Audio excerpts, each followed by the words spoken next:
TV news की जानिब से आलम इस्लाम को जश्न विलादत बासादत बहुत बहुत मुबारक। पाकिस्तान समेत दुनिया भर में आज ईद मिलादुन्नबी सल्लल्लाहु अलैहि वसल्लम मनाया जा रहा है।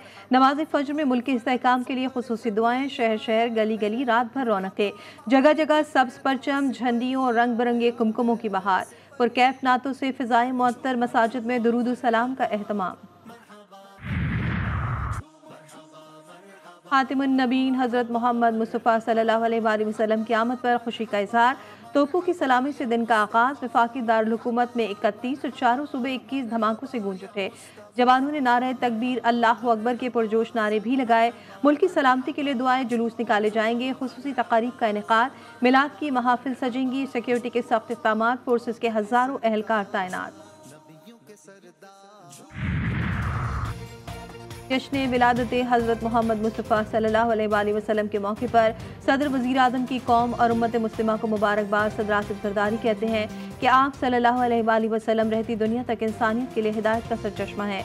ये दिन हमें इस पैगाम की याद दिलाता है जो जुल्मत को मिटाकर रोशनी का मीनार बना।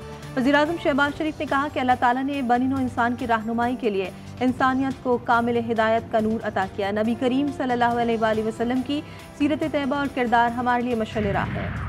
आईनी तरमीम में नाकामी, नून लीग ने नए मुसव्वदे पर काम शुरू कर दिया। तमाम पार्लिमानी जमातों से बैकडोर राब्ते तेज, हर पार्टी को एतमाद में लिया जाएगा। ड्राफ्ट काबीना से मंजूरी के बाद खुसूसी कमेटी में पेश होगा। एक तो इस गवर्नमेंट को उस अफलातून की शनाख्त करनी चाहिए और उससे गुरेज करना चाहिए। बदकिस्मती से सरदार अय्याज सादिक साहब बंदे तो बहुत शरीफ हैं, बड़े धीमे हैं, बड़े मीठे हैं, लेकिन he was not the man cast out for the job. हुकूमत को आईनी तरमीम का मशवरा देने वाले अफलातून को तलाश करना चाहिए और उससे दूरी इख्तियार करनी चाहिए। सीनियर सियासतदान और माहिर कानून एतजाज अहसन की GTV न्यूज़ के प्रोग्राम लाइव विद मुजाहिद में बात करते हुए कहा कि स्पीकर कौमी असम्बली सरदार सादिक अपने इदारे के वकार को बरकरार रखने में बुरी तरह नाकाम हुए हैं। हुकूमत नाअहली और निकम्मी है। पार्लियामेंट के बाहर साफियों से गुफ्तगू करते हुए सेनेटर फैसल वावदा का इजहार बरहमी। बोले हुकूमत के लोग छुप छुप कर निकल रहे हैं, इनसे पूछे कि वो क्यों नाकाम हुए। 2 दिन की हलचल के बावजूद आईनी तरमीम क्यों ना हो सकी। नाअहल लोगों से और क्या उम्मीद की जा सकती है।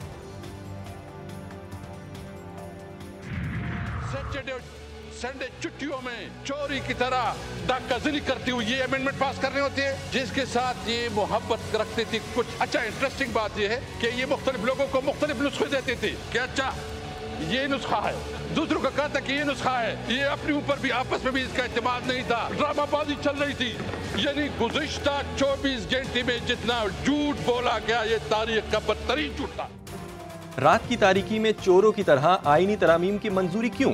असद कैसर का कौमी असम्बली में हुकूमत से सवाल। बोले हुकूमत बताए आइन में तरमीम का नुस्खा कहाँ से आया। अगर आप समझते हैं कि आपकी तजावीज़ अच्छी हैं तो उसे पब्लिक करें। क्या बड़ी बड़ी पार्टियां डंडे के जोर पर चलती हैं? मुझे सबसे ज्यादा अफसोस पीपल्स पार्टी और बिलावल भुट्टो पर है। किसी तरह धोस और धमकी में नहीं आएंगे। मौलाना फजलुर रहमान की बहादुरी को सलाम।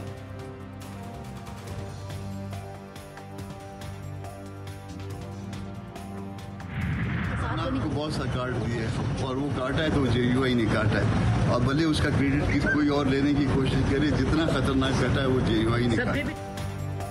बहुत खतरनाक आईनी तरमीम होने जा रही थी। JUI रहनुमा सेनेटर कामरान मुर्तजा की पार्लियामेंट हाउस के बाहर साथियों से गुफ्तगू। कहा तरामीम से खतरनाक चीजें निकाल दी गई। खतरनाक शिकें निकालने का क्रेडिट JUI को जाता है।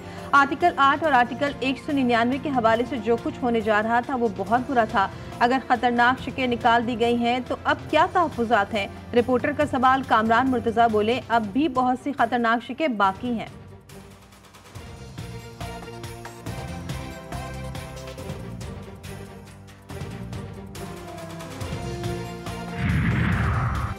ये आईनी तरामीम नहीं, आइन की रिवर्सल की तरामीम है।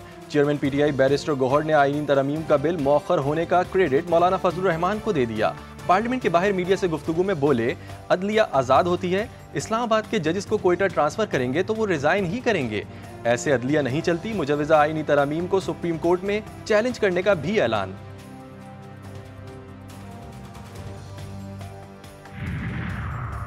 बलूचिस्तान में कॉन्गो के बाद में शिद्दत, एक और मरीज हलाक। Fatima Jinnah Institute of Chest Disease Quetta में कॉन्गो के शुबे में 10 साल बच्चे समेत मजीद 2 मरीज दाखिल। दोनों मरीजों की हालत इंतहाई तशवीशनाक है। पिछलाक का 23 साल अब्दुल खालिक तशवीशनाक हालत में 5 रोज कबल अस्पताल लाया गया था। दौरान इलाज दम तोड़ गया। रबा बरस कॉन्गो की एक मुश्तबा मरीजा समेत 10 अफराद जा बहक।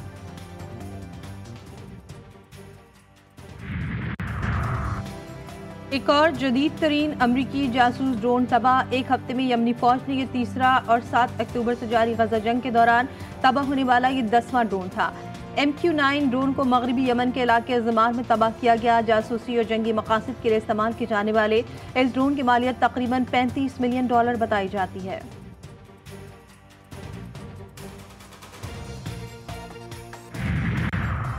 पाक south African women's T20 match में पाकिस्तान को 10 रन से शिकस्त। मुल्तान इंटरनेशनल क्रिकेट स्टेडियम में खेले जाने वाले मैच में जनूबी अफ्रीका ने पहले खेलते हुए पाकिस्तान को 133 रन का हदफ दिया। पाकिस्तान की टीम मुकर्ररा ओवर्स में 5 विकेटों के नुकसान पर 122 रन बना सकी।